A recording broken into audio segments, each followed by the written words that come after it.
President Trump is saying that he's got the votes for Graham Cassidy, and he repeated that again, and he repeated that yesterday as well. No one else seems to believe that he's got the votes. Well, and we just had a measure of this in the Senate about a month ago, and it turned out we didn't have the votes. And they didn't get to vote on it, in fact. I know, they decided not to.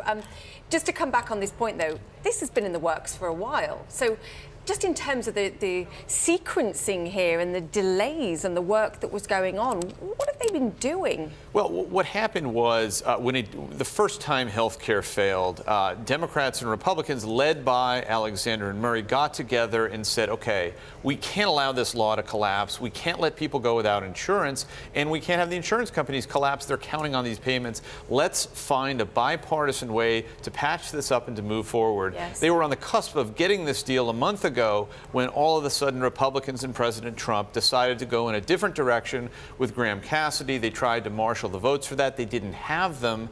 So we're basically right back at the point we were a month ago. So we've wasted a month, essentially, because this could have gotten done a month ago. They could have moved faster on tax reform by this time. They could have. There are two things impeded that.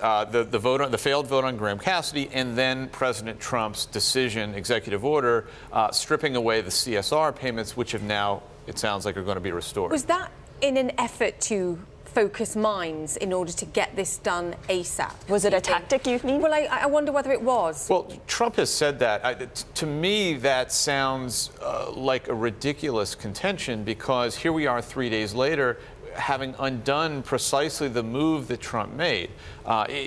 From all my reporting in the Senate, it seemed like the two parties were moving toward the bipartisan agreement that we've now struck. So the problem wasn't momentum. The momentum toward this deal had been halted by President Trump and Mitch McConnell, who decided to have the second effort to repeal. So it's sort of a strange argument to make for why this is happening now.